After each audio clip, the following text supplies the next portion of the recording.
Bom dia, boa tarde, boa noite. Eu não sei que hora que você vai estar vendo esse vídeo. Meu nome é Natanael, sou aluno do curso de Engenharia de Telecomunicações da UFSJ e, juntamente com meus colegas, vamos apresentar agora um trabalho sobre ondas eletromagnéticas.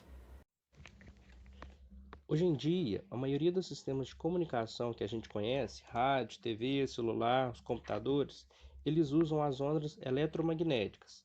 A luz, por exemplo, é também um tipo de onda eletromagnética, só que a gente consegue enxergar é uma faixa específica dessa onda. O resto das faixas a gente não consegue ver, e essas faixas que a gente não consegue ver a olho nu, que são as visíveis para nós, são normalmente as mais úteis para a transmissão desses vários meios de comunicação que a gente tem hoje em dia. As ondas eletromagnéticas, todas elas vão se propagar no vácuo, a uma velocidade de aproximadamente 300 mil km por segundo. E ela está aí na sua tela, a representação dessa onda.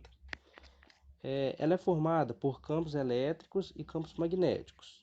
O campo elétrico, pessoal, a gente pode ver que ele está simbolizado pelas setas vermelhas e o campo magnético pelas setas azuis. Para poder explicar o que é campo, a gente pode pensar da seguinte maneira: ao assar um bolo, é perceptível um calor na região externa do forno ao passar perto. Aí a gente se pergunta, né, o que é isso? Lá dentro tem uma área com uma grande intensidade de temperatura.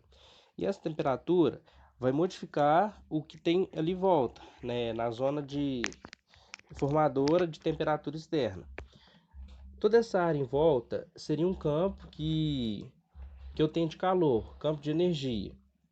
Então, um campo elétrico ou campo magnético sempre vai ter algo que vai gerar uma zona em volta dele de modificação. O campo elétrico, por exemplo, vai atrair outras cargas ou vai repelir outras cargas, né, que tiverem ali dentro do campo dele, que tiverem perto dele ou na área de influência dele. Então, esses seriam os campos. Eu vou colocar agora um experimento sobre campo elétrico feito por um membro do grupo. Meu nome é Lucas Duarte, do curso de Engenharia de Telecomunicações da UFSJ, e hoje a gente vai fazer um experimento de eletricidade estática. Primeiramente, você vai precisar de uns papéis cortados e uma caneta. O que acontece? A caneta e os papéis estão em equilíbrio eletronegativo. Os elétrons deles estão equilibrados, portanto, não tem nenhuma troca. Quando você fricciona a caneta em alguma superfície ou no cabelo, ela fica mais eletronegativa, ou seja, tem mais elétrons. E os papéis continuam em equilíbrio, ou seja, eles estão mais positivos do que negativos. Quando tem o contato, eles grudam, porque positivo com negativo atrai. E após o tempo, quando tem o equilíbrio de novo, eles começam a cair.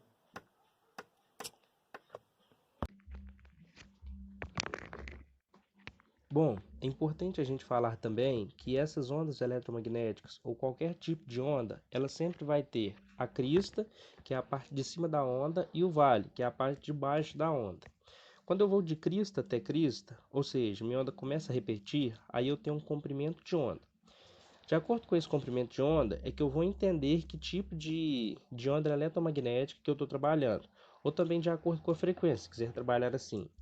Frequência é a quantidade de vezes, né, quantidade de oscilações em um determinado período de tempo que eu faço algo. Então, se eu tenho oscilações por tempo, quanto mais perto essas ondas, ou seja, comprimento de onda menor, maior é a minha frequência. E assim vice-versa. E por que que isso é importante, né? Olha aí, que é o espectro eletromagnético. Aí a gente vê que esses tipos de ondas são todas ondas eletromagnéticas. Tem os raios gama, raio-x, ultravioleta, infravermelho, micro-ondas e ondas de rádio. A gente vai falar um pouco sobre cada uma delas. Você deve estar se perguntando, e essa luz visível? Essa parte do aspecto é a parte que a gente consegue ver. Tá vendo aquele que tem valores aí com distância? Isso é o comprimento de ondas. Ali em cima eu tenho um desenho com a frequência da onda. Então olha os raios gama. As ondas estão bem perto, então elas são de frequência bem alta. Já lá para o final, nas ondas de rádio, elas estão bem espaçadas. Então elas são ondas de frequências mais baixas. De acordo com o tamanho da onda, comprimento dela ou a frequência se quiser variar, eu vou ter um tipo de onda. Então, a única parte que nós enxergamos no dia a dia é essa parte da luz visível. Ela está aí de aproximadamente 400 nanômetros até 700 nanômetros.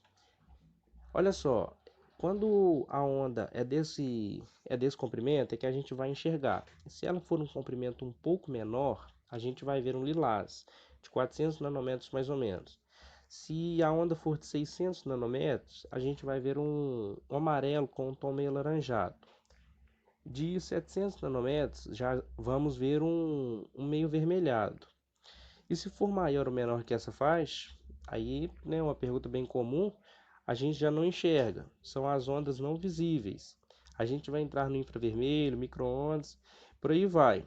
E por isso que a gente não vê. Por exemplo, quando tem uma antena de rádio bem grande, a gente não vê a onda saindo da antena para ser transmitida, nem vê ela chegando nos receptores. Por exemplo, nas antenas da nossa casa para a televisão. Mas vamos lá, vamos ver uma coisa de cada vez. Eu tenho a luz visível aí, e olha a figurinha do lado. De acordo com o tipo de onda, eu tenho um tipo de aplicação. Por exemplo, as ondas de rádio ali, elas podem ser usadas em micro-ondas, transmissão de rádio, televisão. A infravermelho já pode ser usada em transmissão de calor do sol ou radiadores. A luz visível é o que a gente vê. Ultravioleta, a gente lembra de raios solares, que não pode se queimar, né? A gente lembra de passar protetor solar e tudo mais. Raio-X, a gente já lembra dos exames. E os raios gama, a gente já lembra do incrível Hulk. Aquelas coisas que envolvem mais uma parte da física, que envolve substâncias um pouquinho mais nocivas para a nossa saúde. Só que elas são utilizadas de maneira positiva também. Então vamos ver parte a parte. Olha só, o primeiro exemplo que a gente vai ver aí é como funciona um rádio. Eu vou colocar agora dois experimentos feitos por participantes do grupo e depois eu continuo com a explicação. Olá, me chamo João Vitor Fernandes Gonçalo e hoje vou mostrar por que um telefone celular embrulhado no alumínio não consegue receber uma ligação. Como vocês vão ver agora, a ligação vai ocorrer normalmente.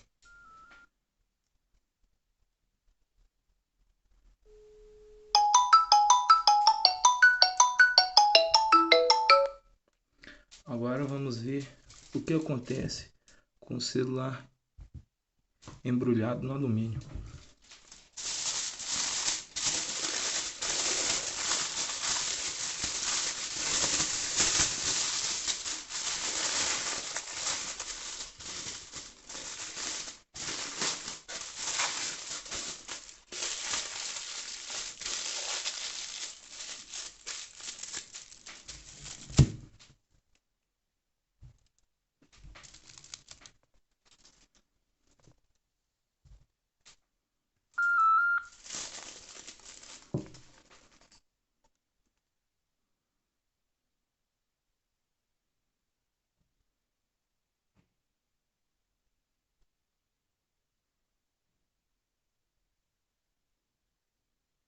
Deixe seu recado, você só será tarifado após o sinal. Como vocês puderam ver, a ligação não foi completada. Isso ocorre porque o celular perde o sinal quando está enrolado no papel alumínio, porque no interior do papel o equilíbrio eletrostático é nulo e também porque o papel serve como uma blindagem eletrostática, protegendo o celular de qualquer ação de forças externas. Antes de saber como funciona o rádio, teve uns caras muito importantes, né, que estudaram para a gente isso aí, para a gente chegar no funcionamento de um rádio, que é o que é conhecido hoje em dia. Principalmente, a gente pode citar três deles, que é o Michael Faraday, o James Maxwell e o Heinrich Hertz. Esses três foram estudando as ondas e chegaram no padrão que a gente pode usar hoje em dia, de transmissões. Esses três viram que as ondas eletromagnéticas elas podem ser capturadas num circuito, no qual a energia vai se alternar entre os dois tipos de componentes, um indutor e um capacitor. Então vamos pensar o seguinte: acho que todo mundo já brincou de Lego. Quando eu tenho uma pecinha ali e eu tento encaixar no outro, que é possível encaixar perfeito, a gente consegue encaixar sem nenhum problema. Mas quando eu tento encaixar aqui com a peça que não é possível, não adianta. Você vai conseguir quebrar a peça, mas não vai encaixar a pecinha. Então, quando a minha onda ela é gerada ali numa frequência e o meu receptor pelo indutor e capacitor chegam na mesma frequência, eu vou ter um contato e a onda é sintonizada. Então, entendendo isso, é que a gente vai entender a onda de rádio. Como é que acontece a transmissão dessas ondas de rádio? Primeira coisa, a pessoa fala no microfone. Quando ela está falando, ela está emitindo energia sonora. Essas ondas sonoras vão ser convertidas lá no microfone em energia elétrica. Essa energia elétrica vai ser convertida em onda eletromagnética e vai ser transmitida pelo transmissor até ela chegar na antena do seu rádio. O seu rádio vai captar essas ondas e vai transformar em ondas eletromagnéticas. Vai transformar as ondas eletromagnéticas em ondas sonoras novamente, para a gente poder ouvir. Como ele transformou isso? É uma pergunta comum, né? Pelo receptor. Então, o transmissor vai passar a energia sonora para energia elétrica, a energia elétrica vai converter para ondas eletromagnéticas, o receptor vai pegar essas ondas eletromagnéticas e vai passar para energia elétrica e depois para energia sonora. Então, é um processo que começa de um jeito, depois volta do mesmo jeito, só que no sentido inverso. É assim que funciona o rádio. E aquele AM e FM, né? O AM é a sigla de amplitude modulada e o FM é o símbolo de frequência modulada. Então, de acordo com o que eu estou trabalhando, amplitude ou frequência, eu posso sintonizar a minha onda de rádio. A televisão, o que ela vai mudar, né? Em vez de transmitir somente o som, as ondas sonoras, ela vai passar imagem também. Então vai sair o som e a imagem, o transmissor vai transformar isso em ondas eletromagnéticas, vai chegar na antena, a antena vai converter de maneira simples a onda para som e imagem. Então a única coisa que difere do rádio é que em vez de vir só som, vem som e imagem. Todos esses tipos de ondas que a gente falou até agora, ondas de rádio e televisão, estão lá na faixa do espectro de ondas de rádio. Agora, o micro-ondas vai ter um comprimento de onda um pouquinho diferente. Ele vai estar lá no tipo de onda eletromagnética, que são as micro-ondas mesmo. Como funciona isso? O micro-ondas tem dentro dele um componente que chama magneto. Esse magneto vai mandar um feixe de micro-ondas e lá dentro tem um ventilador, que é o que faz o barulho, né? Ele vai começar a mandar essas micro-ondas para o alimento. Essas micro-ondas vão entrar dentro do alimento, elas vão vibrar os átomos que tem lá de água e vai começar a aquecer a água que tem dentro do alimento.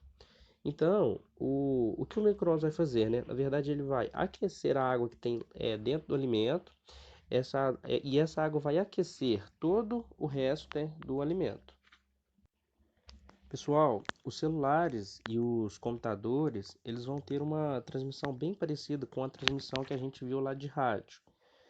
Só que o que vai acontecer? Em vez de usar as ondas com o comprimento de onda na faixa das ondas de rádio, os celulares eles vão funcionar nas micro-ondas, igual o funcionamento do micro-ondas mesmo. E aí aquele 2G, 3G ou 4G, ele só vai determinar a velocidade que vai transmitir os meus dados. Internet 4G, por exemplo, é uma internet muito mais rápida do que uma internet 2G, porque a transmissão de dados ocorre mais rápido. Então essas ondas eletromagnéticas, elas vão ser transformadas em ondas sonoras, para a gente ouvir o som da tela e luminosas, que vão iluminar a tela, imagem e som, né? Então é bem próximo da televisão, só que agora em vez de usar como a televisão ondas de rádio, vão ser usadas micro-ondas. Os controles remotos da televisão, você percebe que quando você clica um botãozinho ali, normalmente tem uma luzinha vermelha ali na frente. E não é à toa que essa luz é vermelha, porque os controles vão funcionar a partir de ondas eletromagnéticas, que estão lá na faixa do infravermelho. Então, na hora que você clicar em algum botão do controle, ele vai transmitir essa onda a partir do transmissor, que está no controle. A televisão tem um receptor e vai converter essa onda eletromagnética em energia elétrica, que vai dar alguma função para a televisão, a qual você apertou no controle. Nós vamos entrar agora nas ondas eletromagnéticas mais importantes com a saúde do ser humano. Os usos do cotidiano mais relacionados a hospitais, à saúde, à estética. E para começar, a gente vai estudar a radiação infravermelha. A radiação infravermelha, pessoal, ela é normalmente encontrada quando você está trabalhando com o sol, com um fogueiro, com um aquecedor de ambiente, ou até mesmo nosso próprio corpo pode emitir radiações infravermelhas. Eles são normalmente percebidos na forma de calor. Por isso que é chamado de radiação infravermelha ou de radiação térmica, por estar muito relacionado com o calor ou temperatura. Só que assim, dependendo do tempo que você fica exposto, da frequência dessa onda, ela pode provocar alguns efeitos que não são bons para a nossa saúde, como ela pode provocar queimaduras no corpo ou até problemas de cataratas. Já por outro lado, se ela for bem trabalhada, o que ela pode ajudar? Essa radiação infravermelho, ela é muito empregada em tratamentos estéticos, tratamento de pele, ela pode ser empregada para combater flacidez, contra acne, estrias, né, celulites, porque ela provoca ali na região que você está aplicando um aumento da circulação sanguínea, onde o sangue vai circular mais naquela região, recuperando os tecidos da nossa pele. Então é muito bom se utilizar da maneira certa, né, e com cuidado. A radiação ultravioleta, né, a gente lembra logo do Sol, dos raios ultravioletas. Então ela está naquela faixa da ultravioletas de onda, uma frequência um pouquinho mais alta que as ondas anteriores. E elas são também encontradas não só no Sol, elas são encontradas também em lâmpadas fluorescentes, quando não tem revestimento de fósforo, e aquelas lâmpadas, que são aquelas lâmpadas muito usadas em bronzeamento artificial, ou a luz negra, que é usada em boates, aquela que a gente costuma ver a roupa no escuro, um pouco mais brilhante. Então, ela é benéfica quando utilizada na quantidade certa de exposição ao corpo humano, que ajuda na produção de vitamina D. Só que quando ela é muito exposta no nosso corpo, normalmente vai provocar queimaduras, além de aumento do risco de câncer de pele. Então é tudo aquilo, né? O sol a gente pode ficar no horário certo, na quantidade certa. E isso é radiação ultravioleta. O último tipo que a gente vai ver aí são as ondas mais aplicadas em exames. São as ondas na faixa de raio-x. O raio-x a gente já lembra direto dos exames, geralmente, para ver alguma fratura óssea. Então, como vai funcionar o raio-x? Vai ter um transmissor que vai mandar várias ondas. Essas ondas vão atravessar o nosso corpo e elas vão chegar no receptor. De acordo com a quantidade de recebimento das ondas, onde ele vai receber mais ondas, ele vai deixar um rastro escuro. Onde ele receber menos ondas, ele vai deixar um rastro mais claro. E aí que a gente vai ver uma chapa do que tem no interior do nosso corpo. E aí também que a gente pode perceber com clareza se tiver algum osso quebrado ou algo do tipo. A gente tem que tomar muito cuidado com o raio-x, porque ele pode ser usado em quantidades boas, benéfico para o nosso corpo. Só que se tiver um tempo de exposição alto, igual outros tipos de onda, por exemplo, as ondas ultravioletas, ele pode causar alteração no DNA do nosso corpo. Então tem que tomar muito cuidado quando for mexer com o raio-x. Os raios gama são ondas de maior frequência. Aí a gente já lembra direto do filme do Incrível Hulk. Esses raios gama, eles são produzidos por elementos radioativos, como o rádio e o urânio. Então tem que ter muito mais cuidado para usar os raios gama, porque se eles são radioativos, eles são nocivos de alguma forma para o nosso corpo. Então, onde é que ele é melhor aplicado? Ele pode ser aplicado para destruir algum tipo de tecido do nosso corpo, ele pode causar mutação, ele pode desenvolver câncer, inclusive. Ele é usado também para o tratamento, para destruição de tumores. Eu vou colocar agora para vocês verem um experimento feito por mais um membro do nosso grupo sobre ondas eletromagnéticas da Terra. Me chamo Anderson, vou estar fazendo aqui um experimento simples e rápido representando as ondas eletromagnéticas no campo magnético terrestre. Sabemos que as ondas eletromagnéticas transportam energia através do espaço sem transportar matérias. Esse tipo de ondas é formado por um campo elétrico magnético perpendicular entre si, que além disso não precisa de um meio material para se propagar-se. A Terra é um ímã gigante, portanto produz um campo magnético de ondas transversais. Então, para realizar aqui esse experimento aqui, só para demonstrar o que é um campo magnético terrestre, estou utilizando aqui uma bola de isopor. Dentro dessa bola de isopor coloquei um ímã, que é representado como o núcleo da Terra, que vai representar a nossa força gravitacional terrestre. Então esses grampos aqui estão grudados de forma como se fossem atraídos, né, pelo núcleo da Terra, ou seja, estão sendo puxados para o solo. A teoria mais aceita para este campo magnético terrestre é a teoria do dínamo. Então, graças ao campo magnético terrestre, é possível a existência das bússolas, onde graças a elas, as grandes navegações possam acontecer. Esse ímã terrestre possui, então, um polo norte e um polo sul. Então, baseando-se no polo norte e sul, as ondas eletromagnéticas se propagam da seguinte forma.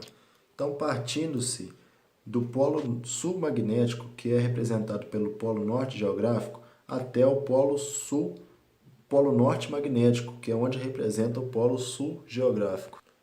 Então, partindo-se sempre no movimento que as ondas fazem, partindo sempre do polo sul magnético até o polo norte magnético, essas ondas se propagam no vácuo com a velocidade da luz a cerca de 300.000 km por segundo. Esse foi o trabalho sobre ondas eletromagnéticas, feito a partir da matéria Ciência, Tecnologia e Sociedade, apresentado pelo Alisson, pelo Anderson, pelo João Vitor, pelo Lucas e por mim, Natanael. Espero que vocês tenham gostado.